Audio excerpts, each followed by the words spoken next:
नमस्ते। कैसे हैं आप सब? उम्मीद करती हूँ कि आप सब स्वस्थ और खुश होंगे। आज मैं आपके लिए एक ऐसा टॉपिक लेकर आई हूँ जो सच कहूँ तो हर घर में बहुत ज़रूरी है। हम सब कोशिश करते हैं कि महीने का खर्च अच्छे से मैनेज हो जाए, लेकिन फिर भी कभी ना कभी ऐसा होता है कि महीने के आखिर तक हमें समझ ही नहीं आता कि पैसा कहाँ चला गया। और उस वक्त यही ख्याल आता है, काश थोड़ा और बचा पाते, काश थोड़ा और कंट्रोल कर पाते। मुझे भी हमेशा यही चैलेंज रहा है और धीरे धीरे अपनी एक्सपीरियंस से मैंने कुछ ऐसे छोटे छोटे स्टेप्स सीखे हैं जो सुनने में बहुत सिंपल लगते हैं, लेकिन जब इन्हें फॉलो करते हैं तो रिजल्ट बहुत बड़ा मिलता है। और सबसे अच्छी बात यह है कि इन टिप्स को फॉलो करने के लिए आपको अपनी लाइफस्टाइल में बहुत बड़े बदलाव करने की ज़रूरत नहीं है। बस थोड़ा सा अवेयरनेस, थोड़ी सी प्लानिंग और थोड़ी सी कंसिस्टेंसी चाहिए। तो आज की इस वीडियो में मैं आपके साथ शेयर करने वाली हूँ अपने खुद के पर्सनल एक्सपीरियंसेस से सीखी हुई मनी सेविंग टिप्स। ये टिप्स प्रैक्टिकल भी हैं, सिंपल भी और सबसे इम्पॉर्टेंट इफ़ेक्टिव भी। आप चाहे होम मेकर हो, वर्किंग वुमन हो या स्टूडेंट, इनको अपनाकर आप आसानी से हर महीने अच्छे पैसे बचा सकती हैं। और यही छोटे छोटे स्टेप्स मिलकर आपको एक स्ट्रॉन्ग फाइनेंशियल बेस देंगे, ताकि फ्यूचर में जब भी किसी इमरजेंसी का सामना करना पड़े तो आपके पास ऑलरेडी एक सेफ्टी नेट हो। तो चलिए शुरू करते हैं और स्टेप बाय स्टेप जानते हैं कि कैसे छोटे छोटे बदलाव हमारी फाइनेंशियल कंडीशन को स्ट्रॉन्ग बना सकते हैं। सबसे पहली और सबसे ज़रूरी आदत है सैलरी आने के बाद सबसे पहले अपनी सेविंग्स अलग करना। हम अक्सर क्या करते हैं, पहले सारे खर्च निकालते हैं, ईएमआई, राशन, बिल्स और बाकी ज़रूरतें पूरी करते हैं और फिर सोचते हैं जो बचेगा उसे सेव कर लेंगे। लेकिन प्रैक्टिकली होता यह है कि कुछ भी बचता ही नहीं।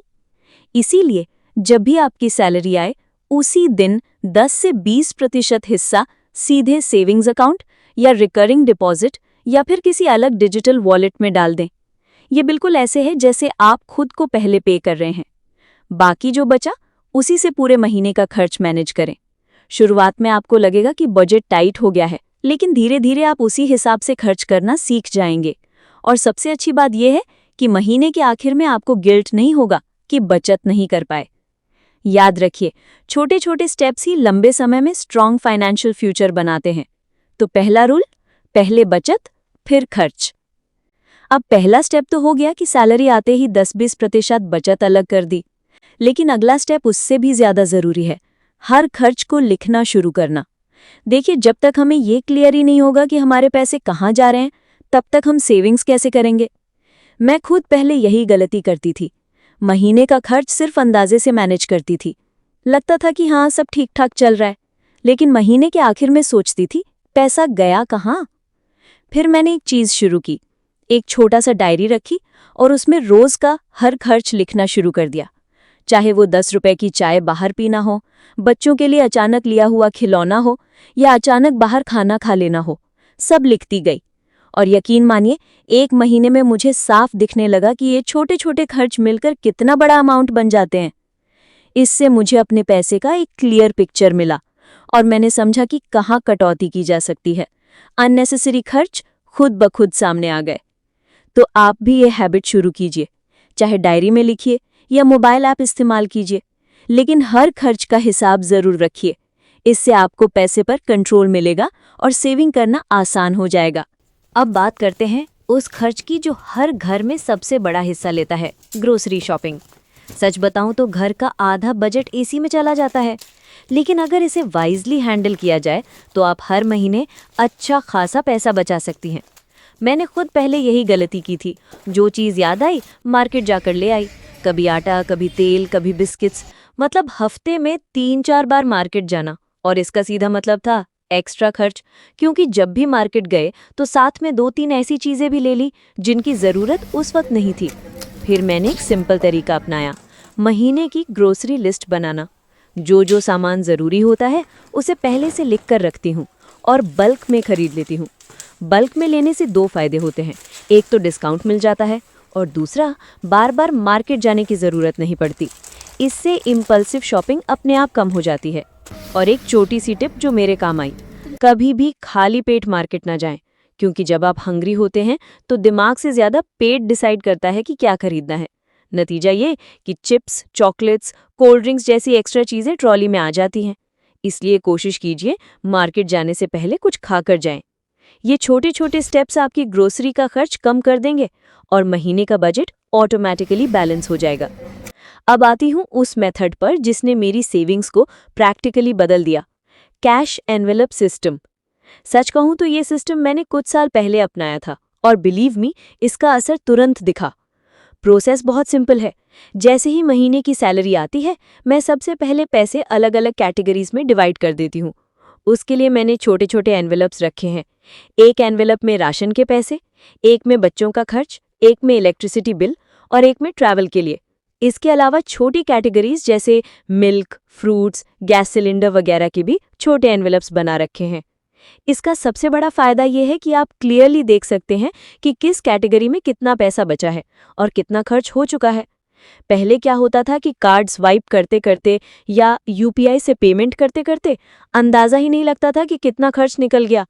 लेकिन कैश एनवेलप सिस्टम में जब एक एनवेलप का पैसा खत्म हो जाए तो वो सीधा सिग्नल है कि अब उस कैटेगरी में और खर्च नहीं करना।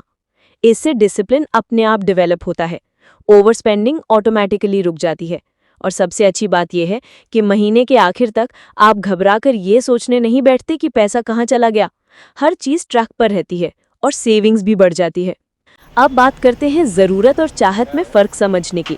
ये ऐसा टिप है जो आपकी सेविंग्स पर बहुत बड़ा असर डाल सकता है।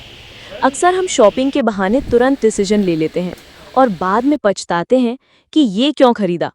सबसे पहले अपनी ज़रूरतों को प्रायोरिटी दीजिए, मतलब घर के राशन का खर्च, बच्चों की पढ़ाई, बिजली, पानी, रोज़मर्रा की चीज़ें, ये सब बेसिक और अनअवॉइडेबल है। इन्हें पूरा करना पहले ज़रूरी है। फिर आती हैं चाहतें, जैसे ट्रेंडिंग फैशन, लेटेस्ट गैजेट या कोई लग्जरी आइटम। इन पर तभी खर्च करें जब आपके पास ज़रूरतों के बाद बचत और बजट हो। और सबसे ज़रूरी बात, चाहत के लिए इम्पल्सिव डिसीजन मत लीजिए। हर बार कुछ खरीदने से पहले अपने आप से पूछें, क्या ये सच में मेरी ज़रूरत है या बस मेरी इच्छा। मैंने खुद ये हैबिट डेवलप की और देखा कि महीने के खर्च में कितना फ़र्क पड़ता है। उदाहरण के लिए बच्चों के कपड़े। अक्सर हम बिना सोचे नए खरीद लेते हैं, लेकिन अगर पुराने कपड़े चेक करें और सही हालत वाले पहनाएं तो पैसे और स्पेस दोनों बचते हैं। इसी तरह शादी या फंक्शन में अगर पहले से वार्डरोब चेक कर लें कि हमारे पास क्या ऑलरेडी है, तो अननेसेसरी शॉपिंग नहीं करनी पड़ती। इस तरह ज़रूरत और चाहत में फ़र्क समझकर आप अपने पैसे पर कंट्रोल रख सकती है और बिना लाइफस्टाइल कॉम्प्रोमाइज़ किए अच्छी सेविंग्स कर सकती है। जब हम ज़रूरत और चाहत की बात कर रहे हैं तो मैं खास तौर पर हम लेडीज़ की एक आदत पर ज़रूर बात करना चाहूँगी। आजकल एक बहुत बड़ा ट्रेंड बन चुका है, हर फंक्शन, हर शादी या छोटी सी पार्टी में भी पार्लर जाना और मेकअप कराना। देखिए, मैं बिल्कुल भी इसके विरोध में नहीं हूँ। पार्लर भी अपने आप में एक अच्छा रोजगार है और कई महिलाओं के लिए इनकम का जरिया भी है। लेकिन सवाल ये है कि क्या ये सच में हमारी ज़रूरत है या बस एक चाहत। मैंने खुद अपनी आंखों से कई ऐसी फैमिलीज देखी हैं जिनके ऊपर पहले से ही कर्जा है, ईएमआई का बोझ है और घर का खर्च बड़ी मुश्किल से मैनेज हो रहा है। लेकिन फिर भी जैसे ही कोई फंक्शन आता है, वो बिना सोचे समझे हजारों रुपए पार्लर में खर्च कर देते हैं। अब सोचिए, सिर्फ 2-3 घंटे की एक लुक के लिए इतना बड़ा अमाउंट चला गया और अगले ही दिन फिर से वही फाइनेंशियल स्ट्रेस शुरू। मैं आपको सच बताऊं, मैंने कभी ये वाला खर्चा नहीं किया। हाँ, मुझे भी तैयार होना अच्छा लगता है, लेकिन मैंने एक छोटा सा तरीका अपनाया। मैंने बेसिक मेकअप प्रोडक्ट्स ले लिए और फिर यूट्यूब ट्यूटोरियल्स देखकर खुद सीखना शुरू किया। पहले पहले मुश्किल लगा, लेकिन 2-3 बार प्रैक्टिस करने के बाद मुझे कॉन्फिडेंस आ गया। और यकीन मानिए, जब आप खुद रेडी होती हैं तो सेटिस्फैक्शन भी ज़्यादा होता है और पैसे भी बच जाते हैं। सोचिए, अगर हर बार 2000-3000 रुपए पार्लर में खर्च करने की बजाय वही पैसे आप बचा लें या किसी ज़रूरत के काम में लगा दें तो कितनी बड़ी बचत हो सकती है। हाँ, जिनके पास अच्छा पैसा है और जिनके लिए ये खर्चा भारी नहीं है, उनके लिए ये एक अलग बात है। लेकिन अगर आपके घर का बजट टाइट है तो ऐसे खर्चों को चाहत की कैटेगरी में रखिए, ज़रूरत की नहीं। एक और बहुत कॉमन जगह है जहां हमारा पैसा प्रैक्टिकली निकल ही जाता है, और वो है ऑनलाइन शॉपिंग। आजकल मोबाइल में बस 2 क्लिक और सामान घर पर हाजिर। सच कहूं तो कन्वीनियंस के मामले में ये बहुत हेल्पफुल है, लेकिन यही चीज़ हमारी सबसे बड़ी गलती भी बन सकती है। क्योंकि होता क्या है, हमें इंस्टाग्राम, फेसबुक या किसी भी ऐप पर एक ऐड दिखती है, 70% of, limited time offer, deal of the day, और हम बिना सोचे समझे कार्ट में आइटम ऐड कर देते हैं। सच तो ये है कि हम उस चीज़ के बिना भी परफेक्टली मैनेज कर सकते हैं, लेकिन उस मोमेंट पर ऑफर देखकर लगता है कि अभी लिया नहीं तो बाद में पछताना पड़ेगा, और फिर एंड में महीना खत्म होते होते हमें खुद ही समझ आता है कि ये तो अननेसेसरी खर्च था। मैंने इस हैबिट को कंट्रोल करने के लिए अपने लिए एक बहुत सिंपल रूल बनाया। कोई भी चीज़ तुरंत ऑर्डर ना करें। अगर आपको सच में ज़रूरत लग रही है तो उसे विश लिस्ट या कार्ट में डाल दीजिए, लेकिन ऑर्डर मत करो। फिर कम से कम 24 घंटे वेट कीजिए। बिलीव मी, 24 घंटे बाद जब आप फिर से उस आइटम को देखते हैं तो ज़्यादातर बार लगता है कि इसकी तो उतनी ज़रूरत नहीं है, और इस तरह से अननेसेसरी शॉपिंग ऑलमोस्ट खत्म हो जाती है। मैंने खुद देखा है कि पहले जहां मैं महीने में 6-7 बार ऑनलाइन ऑर्डर्स करती थी, अब वही रिड्यूस होकर 1 या 2 बार रह गए हैं और सेविंग्स अपने आप बढ़ गई।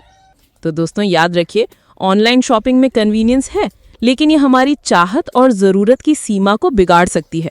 बस थोड़ी सी पेशेंस और सेल्फ कंट्रोल से आप आसानी से अपने बजट को बैलेंस कर सकती हैं। इसके अलावा हम लोग अक्सर छुट्टियां प्लान करते हैं, बाहर घूमने जाते हैं, और दोस्तों घूमना फिरना बिल्कुल ज़रूरी है। ये हमारे लिए सिर्फ लग्जरी नहीं है, बल्कि रिलैक्सेशन है, हमारी मेंटल हेल्थ के लिए ज़रूरी है।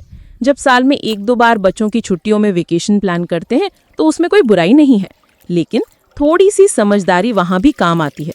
पहली बात, प्लान करने से पहले ये सोचना ज़रूरी है कि हम किस जगह जा सकते हैं अपने मीन्स के अकॉर्डिंग, क्योंकि आजकल ट्रैवलिंग एक बड़ा खर्चा है। अगर फैमिली में आपस में अंडरस्टैंडिंग है तो आसपास की जगह घूमकर भी उतना ही एंजॉय किया जा सकता है जितना दूर जाकर। ज़रूरी नहीं है कि बहुत दूर जाएं, बहुत पैसा खर्च करें, तभी वेकेशन मज़ेदार होगी। एक और जगह है जहां अक्सर हम लेडीज अपने पैसे का हिसाब खो बैठती हैं, और वो है किचन स्टॉक। हाँ, आपने सही सुना, किचन ही वो जगह है जहां रोज रोज छोटे छोटे खर्च होते हैं और हम समझ भी नहीं पाते कि कितना पैसा साइलेंटली निकल गया। कई बार हम मार्केट जाते हैं और ऑफर देखकर एक्स्ट्रा सामान ले आते हैं, बाय 1 गेट 1 फ्री या फिर बल्क पैक। लेकिन सच तो ये है कि किचन में रखा हुआ स्टॉक अगर ज़रूरत से ज़्यादा हो जाए तो या तो एक्सपायरी निकल जाती है या फिर वो सामान वेस्ट हो जाता है, और वेस्ट होना मतलब सीधा पैसा वेस्ट होना। मैंने अपने घर में इसके लिए एक छोटा सा नियम बना लिया, पैंट्री चेकलिस्ट। महीने में एक दिन मैं पूरा स्टॉक चेक करती हूँ, पल्सेस, स्पाइसेस, ऑयल, स्नैक्स, सब कुछ, और फिर जो सच में खत्म हो रहा है वही ऐड करती हूँ लिस्ट में। इससे 2 फायदे हुए। पहला, अब मैं अननेसेसरी चीज़ें नहीं खरीदती, और दूसरा, घर में हमेशा फ्रेश स्टॉक रहता है। और एक और चीज़, ब्रांडेड और लोकल प्रोडक्ट्स में बैलेंस। ज़रूरी नहीं कि हर चीज़ ब्रांडेड ही हो। राइस, फ्लावर, पल्सेस जैसी बेसिक चीज़ें अगर लोकल ट्रस्टेड स्टोर से ली जाएं तो क्वालिटी भी अच्छी मिलती है और पैसे भी बचते हैं। याद रखिए, घर का बजट सिर्फ बड़े खर्चों से नहीं बल्कि किचन जैसे छोटे छोटे खर्चों से भी प्रभावित होता है। अगर यहाँ कंट्रोल आ जाए तो महीने के आखिर में एक अच्छा अमाउंट सेव हो सकता है। और एक बहुत बड़ा खर्चा है जो हम लेडीज़ अक्सर नज़रअंदाज कर देते हैं, वो है इलेक्ट्रिसिटी और यूटिलिटी बिल्स। हम सोचते हैं कि ये तो फिक्स्ड खर्च है, इसमें क्या बचत होगी, लेकिन सच कहूँ तो सबसे बड़ी सेविंग यहीं से शुरू होती है। सिंपल एग्जाम्पल, अगर कमरे से बाहर निकलते वक्त लाइट, फैन या एसी बंद कर दिया जाए तो महीने के बिल में नोटिसेबल फ़र्क आता है। वॉशिंग मशीन हाफ लोड पर चलाने की बजाय फुल लोड पर चलाएं तो इलेक्ट्रिसिटी और पानी दोनों बचेंगे। मैंने अपने घर में एक और छोटी सी हैबिट बनाई है। इवनिंग टाइम पर बालकनी या विंडो खोल देती हूँ ताकि नेचुरल लाइट और फ्रेश एयर मिले, और दिन भर अननेसेसरी लाइट्स या फैंस का यूज़ ना करना पड़े। इससे घर भी फ्रेश रहता है और सेविंग भी हो जाती है। दोस्तों, ये सारी बातें सुनकर आपको लग रहा होगा कि सेविंग्स मतलब सिर्फ सैक्रिफाइसेस करना, लेकिन ऐसा बिल्कुल नहीं है। सेविंग्स का असली मतलब है स्मार्टली मैनेज करना। थोड़ी प्लानिंग, थोड़ी अवेयरनेस और थोड़ी पेशेंस, बस इन 3 चीज़ों से आप अपने बजट को बैलेंस कर सकती हैं। और सबसे बड़ी बात, जब आप छोटी छोटी सेविंग्स करके महीने के आखिर में बैंक बैलेंस बढ़ते हुए देखती हैं तो वो खुशी हर लग्जरी से बड़ी होती है। पैसा बचाने की जर्नी में एक सबसे ज़रूरी लेसन है उधार से बचना। चाहे आप किसी से उधार लें या किसी को दें, दोनों ही सिचुएशंस लॉन्ग टर्म में मुश्किलें खड़ी करती हैं। सोचिए, जब हम किसी से उधार लेते हैं तो शुरुआत में लगता है कि चलो अभी काम चल गया, लेकिन महीने के आखिर में वही EMI, वही ब्याज हमें परेशान करने लगते हैं, और धीरे धीरे ये बोझ इतना बड़ा हो जाता है कि पूरे महीने की कमाई का एक बड़ा हिस्सा सिर्फ कर्ज चुकाने में चला जाता है। मतलब कमाई चाहे कितनी भी हो, सेविंग्स कभी नहीं बन पाती। अब बात करें उधार देने की। मान लीजिए किसी करीबी ने आपसे पैसे लिए और समय पर लौटाए नहीं, ऐसे में ना सिर्फ आपका पैसा अटक जाता है बल्कि रिश्तों में भी खटास आ जाती है। कई बार तो छोटी सी रकम भी बड़ी गलतफहमियां पैदा कर देती है। इसलिए सबसे अच्छा यही है कि पैसों के मामले में क्लियर रहें। अगर बहुत ज़रूरी हो तो उतना ही उधार लें जितना आप कंफर्टेबली चुका सकें और समय पर चुका दें, और कोशिश करें कि दूसरों को भी पैसा उधार देने से बचें। याद रखिए, कर्ज जितना आसान लगता है शुरुआत में, उतना ही भारी बोझ बन जाता है बाद में। और अगर हम सच में फाइनेंशियल फ्रीडम चाहते हैं तो सबसे पहले कर्ज की आदत से छुटकारा पाना होगा। आजकल का ज़माना शो ऑफ का है। हर कोई चाहता है कि लोग उसे देखकर कहें, वाह कितना मॉडर्न है, कितनी लग्जरी लाइफ जी रहा है। लेकिन सच पूछे तो ये दिखावा सिर्फ कुछ पल की खुशी देता है और हमारी फाइनेंशियल स्थिति को कमज़ोर कर देता है। सोचिए, कोई नया मोबाइल मार्केट में आया और आपने सिर्फ दूसरों को इम्प्रेस करने के लिए EMI पर ले लिया। लेटेस्ट फैशन वाले कपड़े, ब्रांडेड शूज़, बार बार बाहर खाना, ये सब देखने में अच्छा लगता है, लेकिन इससे जेब खाली होती चली जाती है। अब इसका दूसरा साइड देखिए, वही पैसा अगर आप एसेट्स बनाने में लगाएं तो सालों तक आपका फ्यूचर सिक्योर हो सकता है, जैसे एक छोटा सा प्लॉट खरीदना, घर की EMI चुकाना, या फिर FD, म्यूचुअल फंड्स या गोल्ड में इन्वेस्ट करना। ये सब चीज़ें स्लोली एंड स्टेडीली आपकी फाइनेंशियल स्टेबिलिटी को बढ़ाती हैं। असलियत ये है कि दूसरों को दिखाकर कभी अमीरी नहीं आती। अमीरी आती है जब आपके पास अपने सपनों को पूरा करने की क्षमता हो, जब इमरजेंसीज में आपको किसी के आगे हाथ ना फैलाना पड़े। तो हमेशा याद रखिए, अमीर दिखने से बेहतर है अमीर बनना। लग्जरी के नाम पर पैसा वेस्ट करने से अच्छा है कि उस पैसे को सेविंग्स और इन्वेस्टमेंट्स में लगाएं, क्योंकि दिखावा 2 दिन का होता है लेकिन एसेट जिंदगी भर साथ देता है। दोस्तों, सच कहूँ तो सबसे बड़ी बचत न बैंक बैलेंस में है, न गोल्ड में, न प्रॉपर्टी में, बल्कि हमारे खुद के सेल्फ कंट्रोल और पेशेंस में है।